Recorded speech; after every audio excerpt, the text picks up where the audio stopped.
আমাদের মাঝে এমন একজন নবীকে পাঠালেন, জোরে বলেন না সুবহানাল্লাহ। আমার আল্লাহ সুবহানাহু ওয়া তাআলা যেই নবীর কথা কোরআনুল কারিমে ঘোষণা করে দিয়েছেন, আমার আল্লাহ পাক সুবহানাহু ওয়া তাআলা যেই নবীর স্মরণটা কোরআনের মধ্যে ইন্ডিকেট করে দিয়েছেন, আমার আল্লাহ পাক সুবহানাহু ওয়া তাআলা পবিত্র কোরআনুল কারিমের মধ্যে ঘোষণা করে দিয়েছেন, বিসমিল্লাহির রহমানির রহিম ওয়া রাফা'না লাকা যিকরা। জোরে বলেন না আল্লাহু আকবার বলেন। আল্লাহ সুবহানাহু ওয়া তাআলা আল্লাহর হাবিব সরকারে দু আলম তাজদারে মদিনা রহমাতাল লিল আলামিন উসওয়াতুন হাসানা খুলুকিন আযীম আমার দয়ার নবী মায়ার নবীজিকে কত সম্মান মর্যাদা দিয়েছেন। আমার দয়ার নবীজির কথা কোরআনুল কারীমের মধ্যে বারবার ঘোষণা করে দিয়েছেন। জোরে বলেন সুবহানাল্লাহ। আল্লাহ সুবহানাহু ওয়া তাআলা হযরতে আদম আলাইহিস সালাম থেকে শুরু করে যত নবী পয়গম্বর এসেছেন সকলের নাম ধরে আমার আল্লাহ ডাক দিয়েছেন।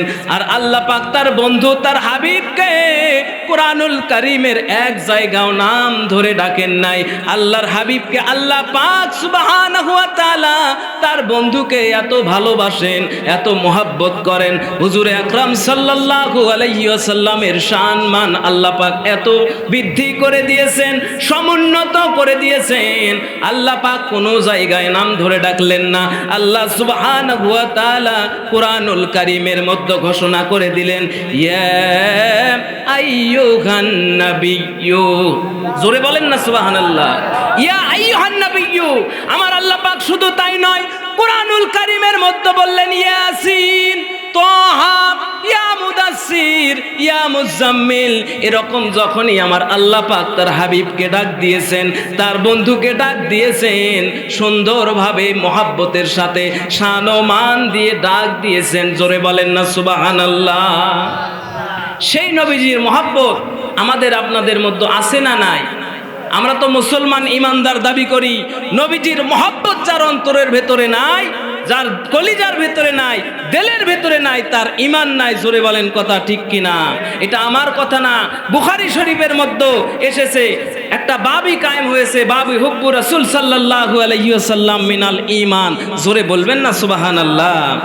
মুসিবত না পাই যদি, মুসিবত না পাই যদি, করুণা তোমার কবরে হাসরে কি হবে আমার, কবরে হাসরে কি হবে আমার। মুসিবতে না পাই যদি, মুসিবত না পাই যদি, করুণা তোমার কবরে হাসরে কি হবে আমার, কবরে হাসরে কি হবে আমার। একটু জোরে বলবেন না? আমার আল্লাহ সুবহানাহু ওয়া তাআলা তার হাবিবের সম্মান এত উচ্চ করেছেন। আল্লাহ রাব্বুল আলামিন কোরআনুল কারীমের মধ্যে কখনোই নাম ধরে ডাক দেন নাই। শুধু তাই নয়, আমার আল্লাহ সুবহানাহু ওয়া তাআলা প্রত্যেক নবী রাসূলকে কাউকে প্রথম আসমানে, কাউকে দ্বিতীয় আসমানে, এরকম সপ্ত আসমান পর্যন্ত যত নবী আছে, রাসূল আছে, তারা গেছেন। কিন্তু আরশে আজিমে আল্লাহ পাকের একান্ত নিকটবর্তী কেউ হয় নাই, কোনো নবী হয় নাই। আল্লাহ পাকের প্রিয় হাবিব রাহমাতাল লিল আলামিন নবীজি আল্লাহ পাকের আরশে আজিমে গিয়েছিলেন।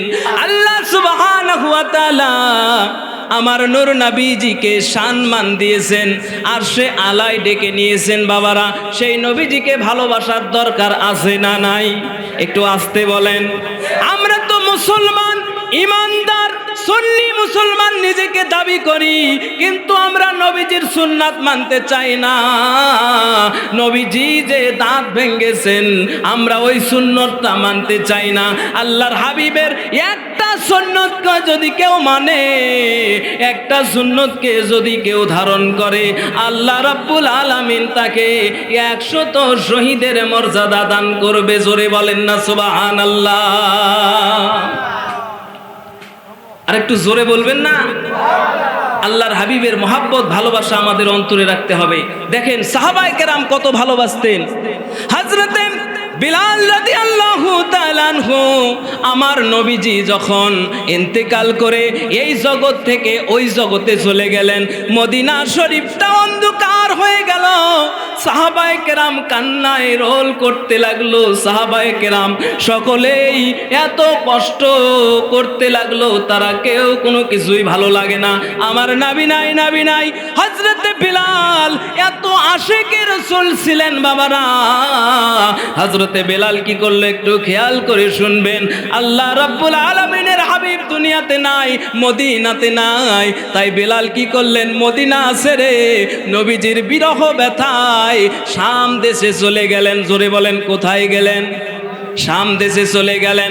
এভাবে অনেক দিন শাম দেশে থাকলেন। আল্লাহর হাবিব, আমার দয়ার নবী, মায়ার নবী, হায়াতুন নবী, জোরে বলেন সুবহানাল্লাহ। আমার নবীজি হায়াতুন নবী। আল্লাহর হাবিব হঠাৎ করে একদিন স্বপ্ন যোগে হযরতে বিলাল রাদিয়াল্লাহু তাআলা আনহুকে ডাক দিয়া বললেন, ওহে বিলাল আমার আশেক, তুমি কেন আমাকে ভুলে আসো? তুমি কেন আমার কাছে আসো না? হযরতে বিলাল রাদিয়াল্লাহু তাআলা আনহু এই স্বপ্ন দেখার পরে বাবা এত আবেগময় হয়ে গেল। ওই শাম দেশ থেকে ঘুম থেকে জাগ্রত হয়ে কাঁদতে কাঁদতে কাঁদতে কাঁদতে মদিনার দিকে ছুটতে লাগলো। মদিনা শরীফে আসিলা, মদিনা শরীফে আসিয়া আল্লাহর হাবিবের রওজার কাছে কেঁদে কেঁদে বলি, ইয়া রাসূলুল্লাহ, ইয়া হাবিবাল্লাহ, আমি আপনার রওজা শরীফে হাজিরা দিয়েছি, আপনার বিরহ ব্যথা আমি সহ্য করতে পারি না। সকল সাহাবায়ে কেরাম কান্না করতে লাগলো, সমস্ত মদিনাবাসী কান্না করতে লাগলো। নবীজির মহাব্বতটা তাদের মধ্যে সাহাবায়ে কেরাম রাদিয়াল্লাহু তাআলা আনহু ওনাদের মধ্যে কেমন মহাব্বত ছিলেন, আর আমাদের মধ্যে কেমন কথা বলে। এবার হযরত বিলাল রাদিয়াল্লাহু তাআলা আনহুকে হযরতে ইমাম হাসান হুসাইন রাদিয়াল্লাহু বললেন, চাচা আপনি একটু আজান দেন, আমার নবীজি আপনার আজান শুনবে। চিৎকার দিয়ে বলেন আল্লাহু আকবার। আমার নবীজি রওজা মুবারক থেকে উম্মতের দরুদ সালাম তিনি শুনতে পান, তিনি পিতার নামও জানেন। কথা বলেন ঠিক কিনা? হযরতে বিলাল মদিনা শরীফে যখন মসজিদে নববীতে আজান দিতে লাগলেন বাবা, বিলাল রাদিয়াল্লাহু তাআলা আনহু এত বড় আশিকে রাসূল ছিলেন, আমার নবীজির মহব্বত দিয়ে কলিজাটা ভরপুর ছিল। হযরতে বিলাল রাদিয়াল্লাহু তাআলা আজান দিচ্ছিলেন, যখন তিনি আজান দেওয়ার সময় বললেন, আশহাদু আন্না মুহাম্মাদার রাসূলুল্লাহ। আল্লাহু আকবার বলেন। এই কথা যখন বললেন, হযরতে বিলাল রাদিয়াল্লাহু তাআলা আনহু চিৎকার দিয়ে অজ্ঞান হয়ে মসজিদে নববীর ভিতরে পড়ে গেলেন। প্রিয় বাবাজিরা, আল্লাহর হাবিবের মহব্বতে হযরতে বিলাল রাদিয়াল্লাহু তাআলা আনহু আশহাদু আন্না মুহাম্মাদার রাসূলুল্লাহ বলে দয়ার নবীজির স্মৃতিচারণ হয়ে গেল। নবীজিকে সামনে দেখতেন আর আজান দিতেন, নবীজিকে দেখতে দেখতে আজান দিতেন। আজকে দুনিয়াতে নবী নাই, নবীজির ব্যথায় কলিজাটা ফেটে যায়। হযরতে বিলাল অজ্ঞান হয়ে পড়ে গেল। বাবা কেমন মহাব্বত ছিল। নবীজির মহাব্বত যদি আপনার দিলের ভিতরে রাখতে পারেন, আল্লাহর কসম করে বলি এই মহাব্বতের কারণেই আল্লাহ পাক আপনাকে বেহেশতে মাকাম সুউচ্চ মাকাম দান করে দিবে। নবীর প্রেমের পাগল যারা প্রেম খেলা খেলে, বলেন নবীর প্রেমের পাগল যারা প্রেম খেলা খেলে, নবীর প্রেমে করনি দন্ত দেয় ফেলে, নবীর প্রেমে ওয়াজ করনি দন্ত দেয় ফেলে, নবীর প্রেমের পাগল যারা প্রেম খেলা খেলে, বলেন নবীর প্রেমের পাগল যারা প্রেম খেলা খেলে। পাগল ছিলেন হযরত আলী, সূর্যের সাথে কথা বলি, পাগল ছিলেন হযরত আলী, সূর্যের সাথে কথা বলি। নামাজ আমি পড়লে তুমি যাইবারে তলে, নামাজ আমি পড়লে তুমি যাইবারে তলে। নবীর প্রেমের পাগল যারা প্রেম খেলা খেলে, হায়রে নবীর প্রেমের আশেক যারা প্রেম খেলা খেলে। পাগল ছিলেন আবু বকর, প্রেম দরিয়ায় দিলেন সাঁতার, পাগল ছিলেন আবু বকর, প্রেম দরিয়ায় দিলেন সাঁতার। হাসর মিজান পারি দেবে সেই প্রেমের বলে, হাসর মিজান পারি দেবে সেই প্রেমের বলে। নবীর প্রেমের পাগল যারা প্রেম খেলা খেলে। ওই রকম পাগল হতে হবে আমাদের, কথা বলেন ঠিক কিনা? আল্লাহ পাকের খাস ওলি যারা, তারা নবীজির আশেক ছিলেন, নবীজির পাগল ছিলেন। জোরে বলেন না মারহাবা।